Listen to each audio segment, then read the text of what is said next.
Hello, my friends. Welcome to my YouTube channel. I am your host Indrani. Please subscribe my channel and press the bell icon button. जय Shri Ram. Friends, आप लोग बहुत जन मेरे story channel में visit तो करते हो पर सब्सक्राइब नहीं करते। जो लोग सब्सक्राइब नहीं करते प्लीज़ सब्सक्राइब कर दिया कीजिए। ये पहली स्टोरी है मोना जी की। मोना बताती हैं कि वो जिस गांव में बचपन में रहा करती थी, उस गांव के एंड में कोने पर एकदम एक लेडीज़ रहा करती थी जो कि बूढ़ी औरत थी। उस बूढ़ी औरत के घर में कोई भी नहीं जाता था। वो बचपन से ही देखती थी वो बूढ़ी औरत बिल्कुल अकेली रहती थी। वो लोग वहाँ से जब स्कूल जाया करती थी अपना, वो बूढ़ी औरत का घर जरूर पड़ता था, उस रास्ते में ही था। आना जाना करना हर किसी का उसके घर की तरफ से लगे रहता था। वो लोग जब स्कूल जाते थे मोना लोग, तब वो बूढ़ी औरत सुबह सुबह बाहर अपने पैर फैलाए बैठी रहती थी। वो लोग सब बूढ़ी औरत को देखते थे बट कुछ कहते नहीं थे। अगर कोई हंसता भी था तो उसे मना कर दिया जाता था कि इस तरह उसे देखकर मत हंसो। सब कहते थे कि वो काला जादू वगैरह करती है, इसीलिए उसकी 3 बेटियां थी बट उसके पास नहीं आया करती थी। हर बेटी उसे मना किया करती थी कि मम्मी इस तरह के काला जादू वगैरह मत करो, बट वो मानती नहीं थी। उसी गांव में उसका एक भाई भी रहता था पर उसका भाई भी उसे पसंद नहीं करता था, वो भी उससे दूर ही रहता था। सब कहते थे कि उसका पति मर जाने के बाद उसने कुछ काला जादू करना चालू कर दिया, इसीलिए उसके रिश्तेदार हर कोई उससे दूर हो गए। पर वो औरत अपना ही अकेली बहुत ही मस्त ही रहती थी लगता था। अपना हर काम करना, सब कुछ करना उस खुद ही किया करती थी। एक बार की बात है, गांव में काफ़ी बच्चे बीमार होने लगे। क्या हो रहा था किसी को नहीं पता। डॉक्टर दवाइयाँ देते, इलाज करते, उसके बाद कुछ कुछ दिन बाद बच्चे ठीक हो जाया करते थे। लेकिन काफ़ी समय इस तरह चलते रहा। अचानक से बच्चे बीमार होते जा रहे थे।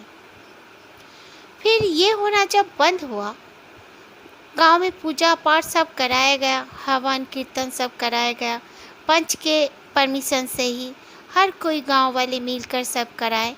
गांव में बहुत ही मिलजुल कर ही रहते थे, मोना जी बताते हैं। सब कुछ करने के बाद जब ये प्रॉब्लम ठीक हुआ, उसके 2 महीने बाद ही लोगों के घर में चोरियां होने लगी।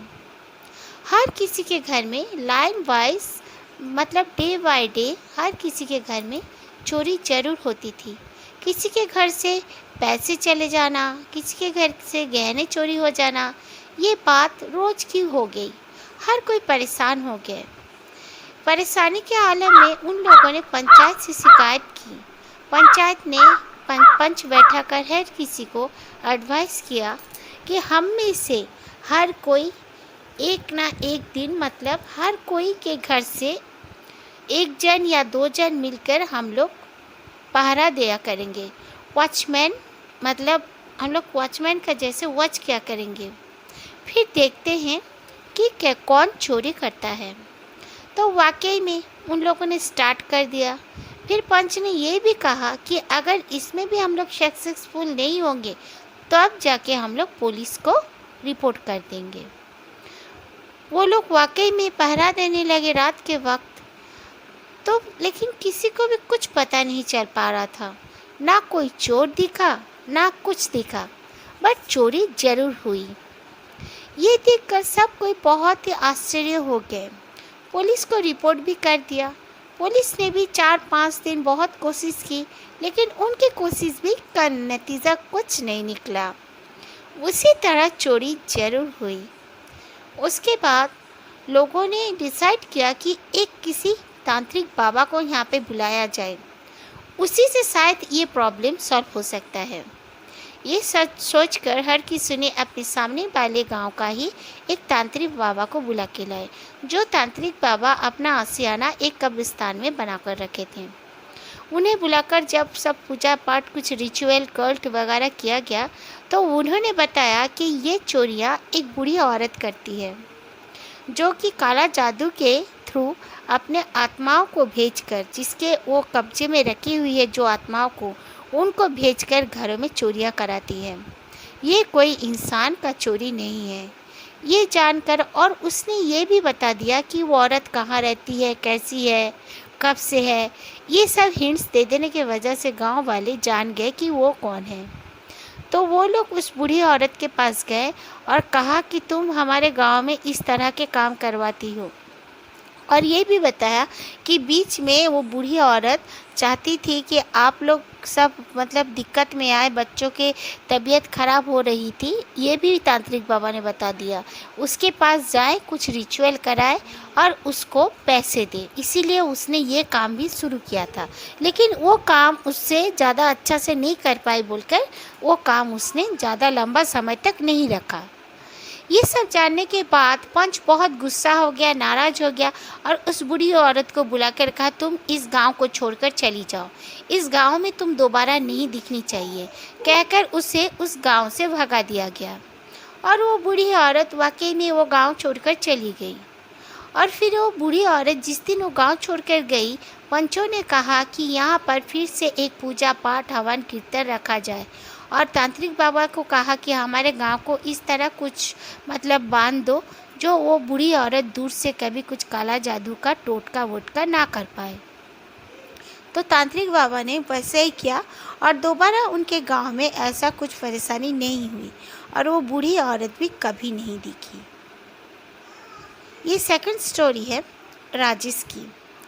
राजेश बताते हैं, जब उनके पापा ने नए नए घर बनाए अपना, तो वो लोग उस घर में शिफ्ट हो गए और उनके पापा ने रेंट आउट के लिए ऊपर में मतलब टेरेस में भी 2 कमरे और फिर वॉशरूम, किचन वगैरह का सब कुछ सुविधाजनक एक घर बना दिया। और कहा कि हम लोगों ने इतना खर्चा करके घर बनाया है, वहाँ पे अगर हम लोग रेंट आउट कर देंगे घर को अभी, तो कुछ पैसे हाथ में आ जाएंगे। क्योंकि तब राजेश का भाई और उसकी छोटी बहन तीनों ही पढ़ाई किया करते थे, ज़्यादा खर्चा भी था। उसके बाद रेंट आउट के लिए घर जब रखे, वो लोग अपने घर में शिफ्ट होने के करीब 3 महीने बाद वो घर भी एक आदमी आया अपने फैमिली के साथ, उनके भी 3 बच्चे थे, फैमिली के साथ आया, वो घर को उसने रेंट में ले लिया। वो जब आए वो घर पे मतलब अपना घर देखने के लिए जिस दिन आए थे, उन्होंने एक छोटी सी लड़की को अपने गोद में लिया हुआ था, उनकी बीबी। वो लड़की उसके कंधे पे सर रखकर सो रही थी। वो लड़की उठने का नाम ही नहीं ले रही थी, लेकिन वो लड़की काफ़ी छोटी भी नहीं थी। उनके बच्चे करीब 11-12 साल, 8-9 साल, 7 साल तक ही थे, ज़्यादा छोटे बच्चे कोई भी नहीं थे उनके। वो लोग शिफ्ट हो गए। शिफ्ट होने के बाद मेरी मम्मी उनके घर में कभी कभार अपना काम उम ख़त्म हो जाने से जाया करती थी। जाकर देखती थी कि उनके घर में बहुत ही खुशबू आती थी, जैसे अगरबत्ती, लोहन, उसके बाद धूना देने का खुशबू, कपूर का खुशबू, बहुत ज़्यादा ही खुशबुएँ आती थी उनके घर में। और उनके दरवाजे पे घुसते साथ ही मम्मी देखती थी कि उनके घर में कोने में मतलब दरवाजे के एंट्री के कोने में नींबू रखी हुई है।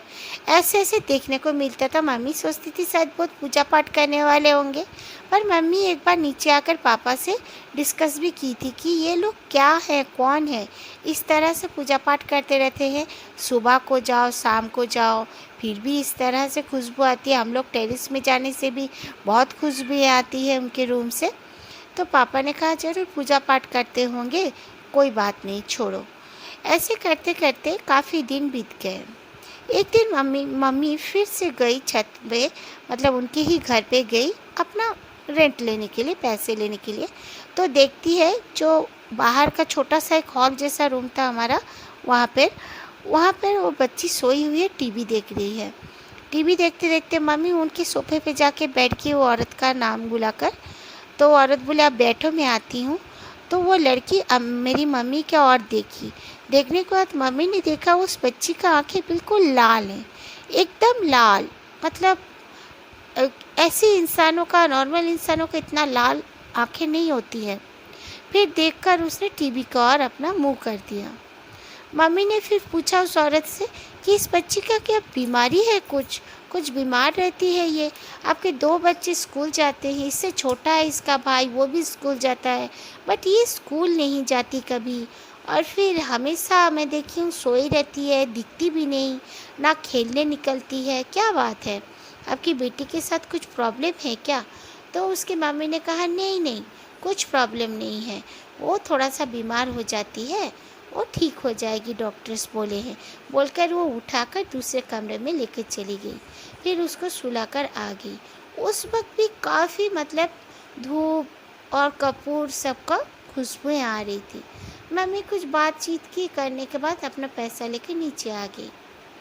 उसके कुछ ही दिन बाद उन लोगों ने करीब करीब उनका 1.5 साल हो गया था वो घर में रहते रहते, जो लोग रेंट में रहते थे, वो लोग अचानक से बोल रहे हैं कि हम लोग ये घर छोड़ेंगे और कल ही हम लोग अपना सामान लेके यहाँ से चले जाएंगे।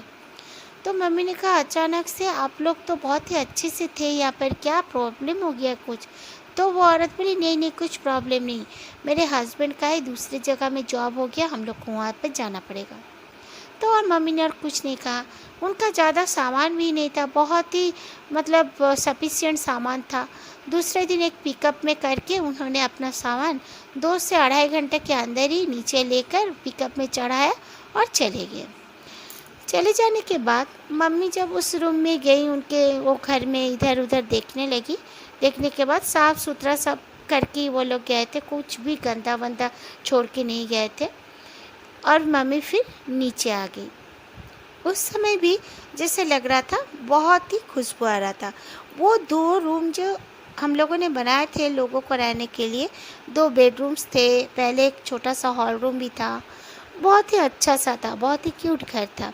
और उसके साइड में भी एक रूम था हम लोग का, जो रूम हम लोग कभी ना खोलते थे, स्टोर रूम के टाइप के रहता था कि ऊपर में जो रहेगा उसका स्टोर रूम बन जाएगा।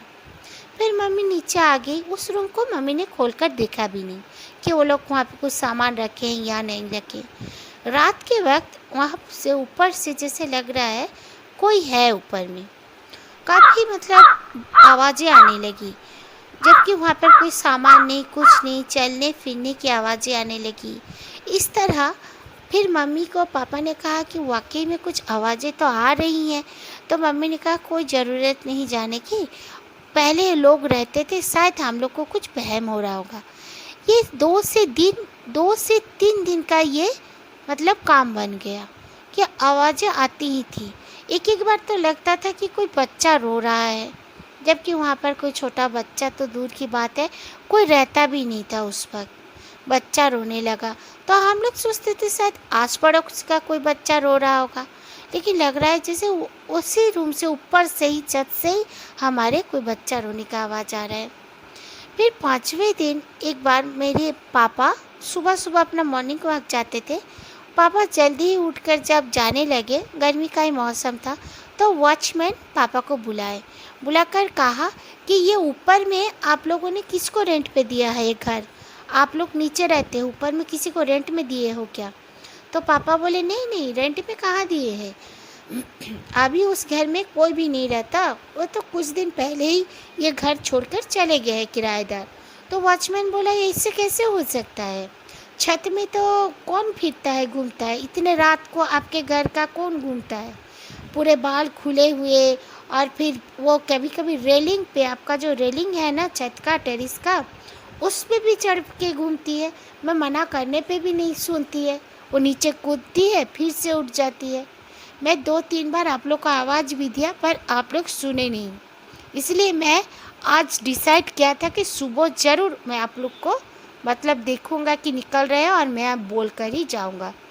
तो मेरे पापा बहुत डर गए, बोले क्या ऐसे कैसे हो सकता है? और बोले, वो वॉचमैन बोले और एक बात, बहुत बच्चे रोने की आवाज़ आती है, कभी कभार एकदम रात के वक्त तो सुनाई देता है ना अच्छी तरह से, खड़े होकर सुने तो औरतों का हंसने की आवाज़ आती है, कभी कभी गाना गाने का, ज़ोर ज़ोर से गाना का भी आवाज़ आते हैं। तो मेरे पापा बहुत डर गए, बोले ये ऐसे कैसे हो सकता है, नहीं ये तो कोई कुछ ज़रूर बात है।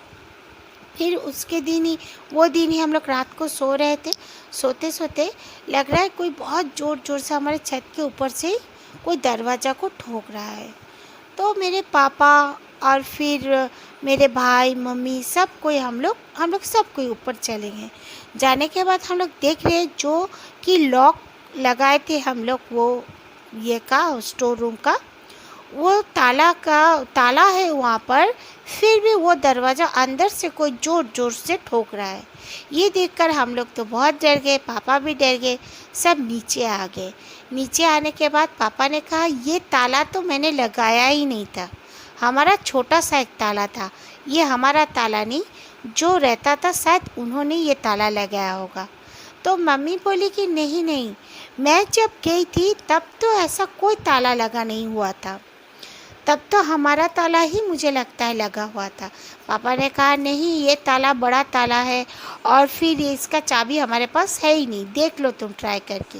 मम्मी बोली रात को कुछ ज़रूरत नहीं है देखने का, हम लोग सुबह ही देखेंगे, अभी सो जाइए। लेकिन मतलब कॉन्टिन्यू वहाँ से आवाज़ें आती रहती थी। फिर हम लोग सो गए। ऐसे 2 से 3 दिन जब हो गया, पापा बोले नहीं, ऐसे आवाज़ें आना तो ठीक बात नहीं है, हमारा वो घर तो रेंट भी देना पड़ेगा और हम लोग यहाँ पर रहते हैं, इतना खर्चा करके हम लोग घर बनाए हैं, हम लोग को कुछ ना कुछ तो करना ही पड़ेगा।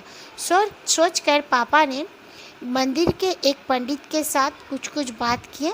वो पंडित जी आए, घर का इधर उधर विज़िट किए, ऊपर भी गए। उन्होंने कहा ठीक है, मेरा एक मतलब जान पहचान के हैं जो ये सब करते हैं, मैं उनको लेकर आऊँगा, कल आऊँगा बोलकर वो चले गए। जिस दिन वो आकर विज़िट करके गए, उस रात को तो जैसे कुछ और ही बात हो गई। पूरा छत पे बहुत ही ज़ोर ज़ोर से दौड़ने भागने की आवाज़, और जैसे कोई ढोल बजा रहा है, ढोल बजने की आवाज़ आने लगी, और घर का दरवाज़ा भी ज़ोर ज़ोर से पीटने की आवाज़।